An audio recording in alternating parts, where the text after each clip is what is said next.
Hello everyone, welcome back to Devradi Pathshala. So guys, today topic of discussion is blood and circulation, blood platelets. ठीक है, तो आज के इस topic में हम लोग ब्लड एंड सर्कुलेशन में से ब्लड प्लेटलेट्स को डिटेल में पढ़ेंगे। जैसे कि आपको पता है हमने रेड ब्लड सेल्स पढ़ लिया है, वाइट ब्लड सेल्स पढ़ लिया है और अब टर्न आती है ब्लड प्लेटलेट्स की। ये इसका पार्ट 6 है। आई होप कि आप सभी लोगों ने ऑल द पार्ट्स देख लिए हों। अगर किसी ने नहीं देखा है तो प्लेलिस्ट का लिंक आपको डिस्क्रिप्शन बॉक्स में मिल जाएगा। ठीक है, ये टॉपिक है unit number 7 system physiology animal से। ये टॉपिक बहुत ही ज़्यादा इंपॉर्टेंट है। जो भी स्टूडेंट प्रिपेयर कर रहे हैं CSIR NET GATE ICMR DBT JRF के लिए, साथ ही साथ MSc व BSc स्टूडेंट्स के लिए भी ये टॉपिक इंपॉर्टेंट होगा। ठीक है, तो गाइस वीडियो पे चलने से पहले वीडियो को लाइक, चैनल को सब्सक्राइब करना ना भूलें, साथ ही साथ अपने दोस्तों के साथ में भी शेयर करें। So let's proceed. ओके, तो आज सबसे पहले हम एक मोटिवेशनल कोट से जो है वो स्टार्ट करेंगे अपना सेशन, क्योंकि मुझे पता है कि सभी स्टूडेंट्स को एक मोटिवेशन की ज़रूरत पड़ती ही है। ठीक है, कई बार हम डीमोटिवेटेड हो जाते हैं। जब हमें मोटिवेशन मिलता है तो हमारा पढ़ाई का ग्राफ कुछ इस तरीके से चले जाता है और फिर धीरे धीरे वो नीचे नीचे आने लग जाता है। हमें वापस से एनर्जी की ज़रूरत पड़ती है ताकि हमारा ग्राफ फिर से ऊपर उठ सके और हम फिर दुगनी और एनर्जी के साथ में पढ़ सकें। ठीक है, तो इसीलिए जो है आज के लिए मैं एक मोटिवेशन लेकर आई हूँ, that is successful people always have a target about what will be completed in a certain time. ठीक है, तो जितने भी सक्सेसफुल पीपल्स होते हैं उनके पास कोई ना कोई टारगेट होता है। उनका टारगेट जो भी उनका टारगेट होता है वो उसे एक पर्टिकुलर टाइम में जो है वो कंप्लीट करते हैं। ठीक है, जितने भी सक्सेसफुल लोग होते हैं।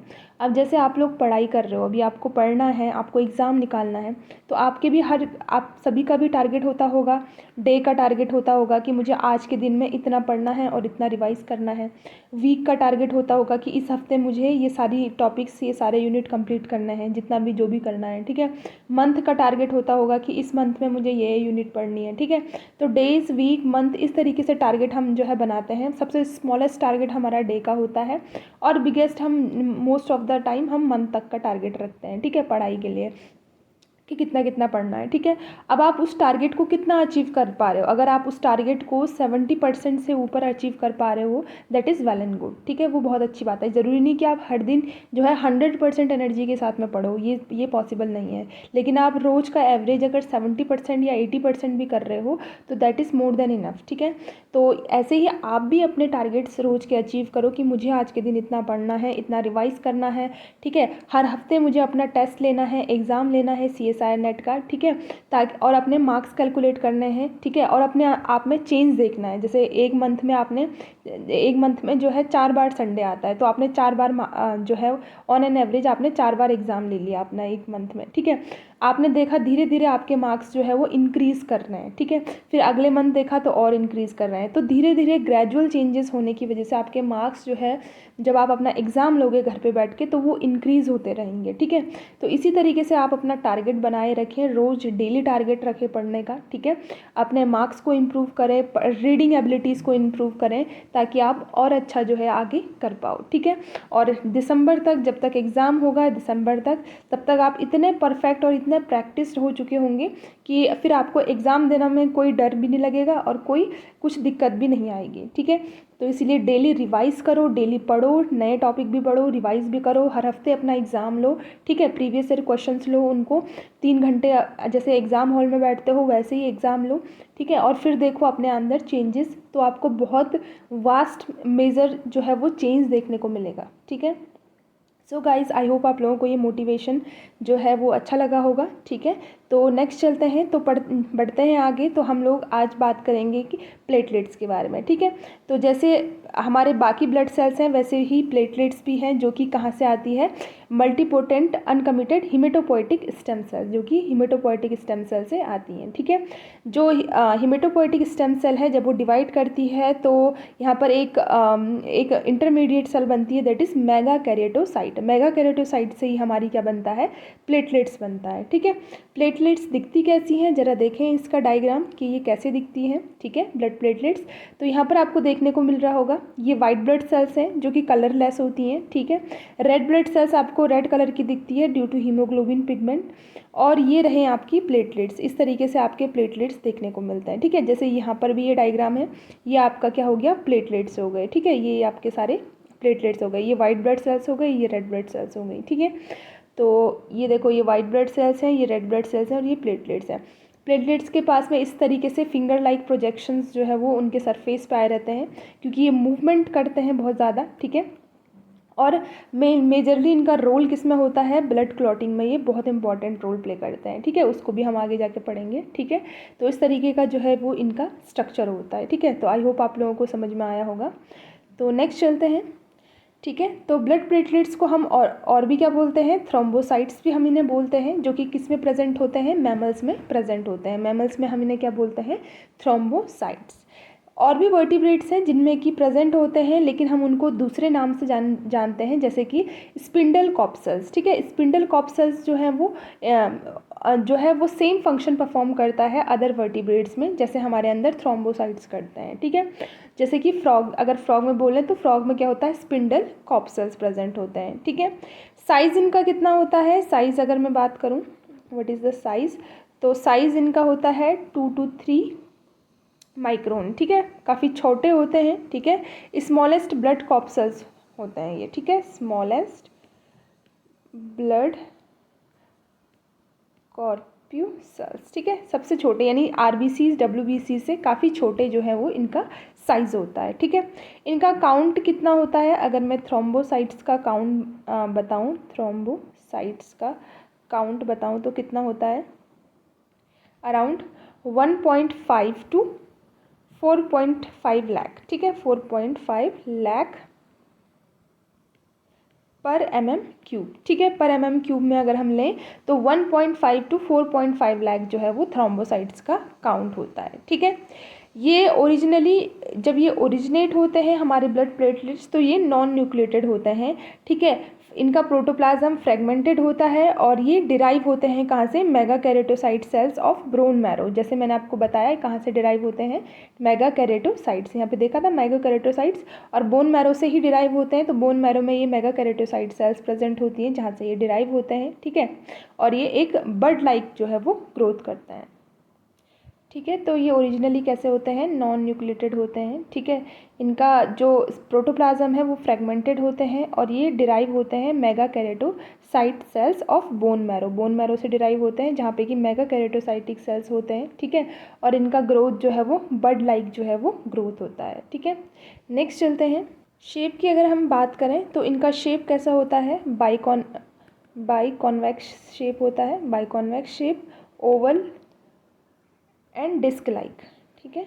ओवल एंड डिस्क लाइक, ठीक है। इस तरीके का इनका शेप होता है। जबकि जो हमारे स्पिंडल कॉप्सल्स हैं, अगर स्पिंडल कॉप्सल्स की मैं बात करूं, स्पिंडल कॉप्यूसल्स, ठीक है। स्पिंडल कॉप्सल्स कैसे होते हैं, जो कि हमारे फ्रॉग या अदर वर्टिब्रेट्स में प्रेजेंट होते हैं, तो इनका जो शेप होता है वो स्पिंडल शेप होता है, नाम से ही पता चल रहा है। तो ये होते हैं स्पिंडल शेप के, ठीक है। और इनका न्यूक्लियस प्रेजेंट होता है इनके सेंटर में, and nucleus present in centre, ठीक है। सेंटर में यानी सेल के बीच में जो है इनका न्यूक्लियस जो है वो प्रेजेंट होता है, ठीक है। इनका जो साइटोप्लाज्म होता है, जो हमारे ब्लड प्लेटलेट्स हैं या थ्रोम्बोसाइट्स हैं, इनके साइटोप्लाज्म में आपको बेसिक ग्रैन्यूल्स प्रेजेंट देखने को मिलते हैं, ठीक है। सो बेसिक बेसोफिलिक ग्रैन्यूल्स, ठीक है। Basophilic granules are present in cytosol, ठीक है। साइटोसोल में इनके बेसिक ग्रेन्यूल्स प्रेजेंट होते हैं, जो कि स्टेन किए जाते हैं किससे, which are stained by basic dye, ठीक है। जो भी बेसिक ग्रेन्यूल्स होंगे उनको किससे जो है स्टेन करते हैं हम, बेसिक डाई से। और कौन सी बेसिक डाई होती है, ठीक है, कौन सी बेसिक डाई होती है, तो जैसे हमने पढ़ा था इससे पहले बेसोफिल्स में कौन सी होती है, दैट इज़ मिथिलीन ब्लू, ठीक है। तो कौन सी बेसिक डाई होती है, मिथिलीन ब्लू, ठीक है। ओके, जब मैं वाइट ब्लड सेल्स पढ़ा रही थी तो भी मैंने आपको बताया था इसके बारे में, राइट, ठीक है। उसके बाद जो मैक्सिमम पार्ट होता है इनके साइटोप्लाज्म का, वो एक कॉन्ट्रैक्टाइल प्रोटीन से बना होता है, ठीक है। जो मैक्सिमम पार्ट होता है, maximum part of cytoplasm composed of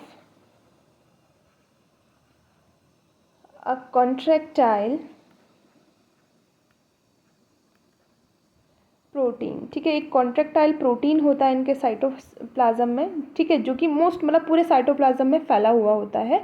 उसका नाम क्या है? उसका नाम है थ्रोम्बोस्टिन, ठीक है, थ्रोम्बोस्थेनिन,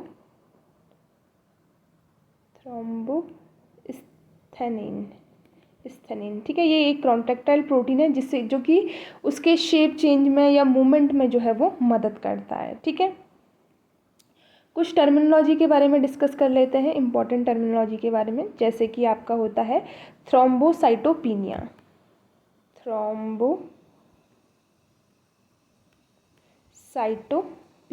ठीक है। थ्रोम्बोसाइटोपिनिया का मतलब क्या होता है? Decrease in thrombocyte count. जब भी जो है वो थ्रोम्बोसाइट काउंट डिक्रीज हो जाए, डिक्रीज इन थ्रोम्बोसाइट काउंट, यानी थ्रोम्बोसाइट काउंट अगर डिक्रीज होने लग जाए तो उस कंडीशन को हम क्या बोलते हैं? थ्रोम्बोसाइटोपिनिया, ठीक है। आई बात समझ में? नेक्स्ट चलते हैं। नेक्स्ट है critical count of thrombocyte. Critical count का मतलब क्या होता है? क्रिटिकल काउंट का मतलब होता है ऐसा काउंट जिससे अगर नीचे गया तो उसके बाद पर्सन की डेथ हो जाती है, ठीक है। उससे नीचे गया तो इंसान जो है वो फिर जी नहीं पाता है, ठीक है। उसे हम बोलते हैं क्रिटिकल। ये जैसे क्रिटिकल टेम्परेचर होता है, क्रिटिकल कुछ भी चीज़ें होती हैं, तो जिनके आगे भी क्रिटिकल लगता है, इसका मतलब उससे अगर नीचे गया तो फिर इंसान जो है वो बच नहीं सकता। तो जो क्रिटिकल काउंट है ऑफ थ्रोम्बोसाइट का, ठीक है, वो कितना होता है? वो होता है आपका 40,000 पर mm³, ठीक है, 40,000 पर mm³, ठीक है। इससे नीचे थ्रोम्बोसाइट का काउंट नहीं जाना चाहिए, ठीक है। जैसे वैसे नॉर्मली तो कितना होता है हमारे अंदर thrombocyte count? 1.5 lakh to 4.5 lakh तक जो है हमारे अंदर थ्रोम्बोसाइट काउंट होता है। लेकिन एक क्रिटिकल होता है दैट इज़ 40,000 पर mm³। जैसे अगर हम बीमार वगैरह हो गए या हमें कुछ प्रॉब्लम हो गई जिससे हमारे प्लेटलेट्स का काउंट डिक्रीज़ हो रहा है हमारी बॉडी में, तो उस कंडीशन में अगर इससे नीचे यानी 40,000 से अगर नीचे चला गया तो फिर पर्सन की डेथ हो जाती है, वो सर्वाइव फिर नहीं कर पाता है, ठीक है। आई होप आप लोगों को समझ में आया होगा। नेक्स्ट चलते हैं। नेक्स्ट है परपुरा। परपुरा एक कंडीशन है, ठीक है। परपुरा का मतलब होता है जब हमारा जो थ्रोम्बोसाइट काउंट है अगर वो उस क्रिटिकल काउंट से अगर कम हो जाए, यानी 40,000 से वो कम हो जाए, तो उस टाइम पे बॉडी में जो है वो रेड स्पॉट्स देखने को मिलते हैं, रैशेस अपीयर होने लग जाते हैं, और ऐसी कंडीशन को हम क्या बोल देते हैं? परपुरा हम इसे बोल देते हैं, ठीक है।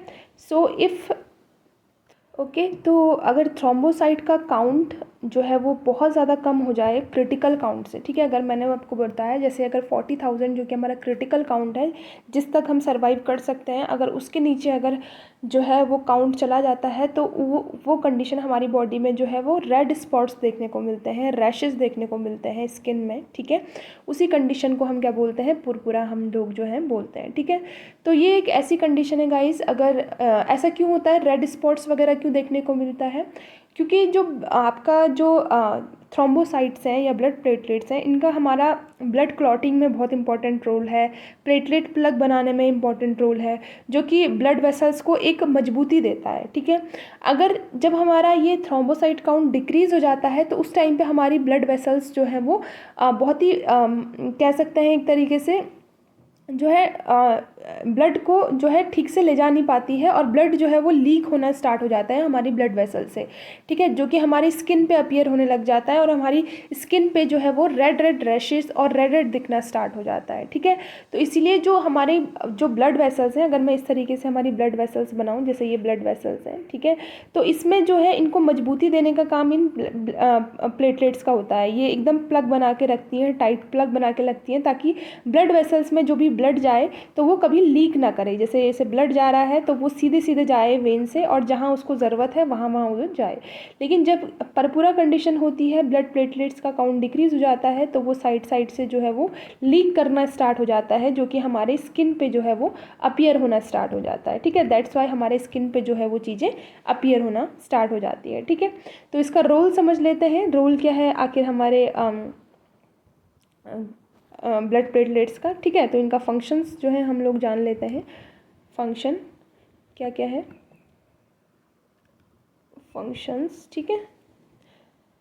तो फंक्शंस कौन कौन से हैं? सबसे पहले ये रिपेयर करते हैं डैमेज, दे रिपेयर डैमेज। कहाँ कौन सा डैमेज रिपेयर करते हैं? जो भी हमारे एंडोथीलियम ऑफ ब्लड वेसल्स का, जो भी एंडोथीलियम में जो ब्लड वेसल्स का जो एंडोथीलियम वाला लेयर है उसमें कोई भी डैमेज होता है तो वो तुरंत उसे रिपेयर कर देते हैं, ठीक है। Repair damaged endothelium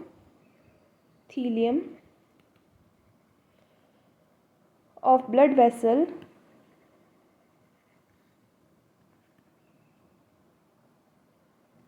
by formation of किसका फॉर्मेशन करके? प्लेटलेट प्लग का फॉर्मेशन करके, ठीक है। प्लेटलेट प्लग को हम और डिटेल में जो है वो ब्लड क्लॉटिंग में समझेंगे। इसके बाद मैं ब्लड क्लॉटिंग स्टार्ट करूँगी तो वहाँ पर हम प्लेटलेट प्लग को पढ़ेंगे, ठीक है। डिटेल में उसका मैकेनिज्म देखेंगे। प्लेटलेट प्लग अभी ऐसे समझ लो जैसे प्लग लगाते हैं वैसे ही एकदम प्लेटलेट अपना प्लग बना देता है जहाँ पर भी डैमेज होता है, ठीक है। तो इस तरीके से जो है ये काम करता है, ठीक है। प्लेटलेट प्लग का फॉर्मेशन करता है, ठीक है। और इनका जो है नेक्स्ट जो है अगर हम इनका फंक्शन जो है जाने वो है प्लेटलेट फैक्टर थर्ड। जो प्लेटलेट फैक्टर थर्ड है, प्लेटलेट फैक्टर थर्ड वो कौन सा है? Platelet factor third that is your thromboplastin, ठीक है। थ्रोम्बोप्लास्टिन, ठीक है। ये ब्लड क्लॉटिंग में बहुत इंपॉर्टेंट रोल प्ले करता है। जिस टाइम पे हमारा कहीं पर भी क्लट लगता है तो थ्रोम्बोप्लास्टिन का वहाँ पे बहुत इंपॉर्टेंट रोल होता है, ठीक है। वो भी हम आगे चल के पढ़ेंगे। नेक्स्ट आता है सेरोटोनिन सिक्रीशन, ठीक है। ये सेरोटोनिन का भी सिक्रीशन करता है, ठीक है। ठीक है, तो ये सारे फंक्शंस हो गए आपके किसके? ब्लड प्लेटलेट्स के। बाकी ब्लड प्लेटलेट्स को हम और अच्छे से ब्लड क्लॉटिंग में समझेंगे। वहाँ पर हम प्लाज्मा प्रोटीन और ब्लड प्लेटलेट्स का इंपॉर्टेंट रोल देखेंगे किसमें? ब्लड क्लॉटिंग में, ठीक है। तो जब हम नेक्स्ट वीडियो से हम ब्लड क्लॉटिंग स्टार्ट करेंगे तो एक बात हमेशा याद रखना, जो हमारे WBCs हैं, ठीक है, जो हमारे RBC हैं, RBCs एंड WBCs, ठीक है, red blood cells and white blood cells, इनका कोई रोल नहीं होता है ब्लड क्लॉटिंग में, ठीक है। No role in blood clotting, ठीक है। ब्लड क्लॉटिंग में मेजर किसका रोल होता है? प्लाज्मा प्रोटीन का, ठीक है। प्लाज्मा प्रोटीन का जो है वो मेजर रोल होता है, यानी ये मेजर होता है, ठीक है। और माइनर में जो है आपका ब्लड प्लेटलेट्स होते हैं, ठीक है। ब्लड प्लेटलेट्स, ठीक है। इनका रोल होता है क्या? किसमें? ब्लड क्लॉटिंग में, ठीक है। रोल इन ब्लड क्लॉटिंग, ठीक है। ब्लड क्लॉटिंग में इनका रोल होता है। तो हमारे कभी भी WBC या RBC कभी भी ब्लड क्लॉटिंग में कोई रोल प्ले नहीं करते हैं। सिर्फ प्लाज्मा प्रोटीन करते हैं मेजरली, और ब्लड प्लेटलेट्स भी करते हैं लेकिन माइनर अमाउंट में करते हैं, लेकिन करते हैं, ठीक है। तो blood platelets and plasma proteins have role in the blood clotting, ठीक है। तो इसके नेक्स्ट वीडियो से हम ब्लड क्लॉटिंग स्टार्ट करेंगे। तो वीडियो इन्फॉर्मेटिव लगा होगा तो इसे लाइक ज़रूर करें, शेयर करें अपने दोस्तों के साथ में, और सब्सक्राइब करना ना भूलें देवराड़ी पाठशाला को। तो गाइस मिलते हैं नेक्स्ट वीडियो में, तब तक के लिए टेक केयर, बाय बाय।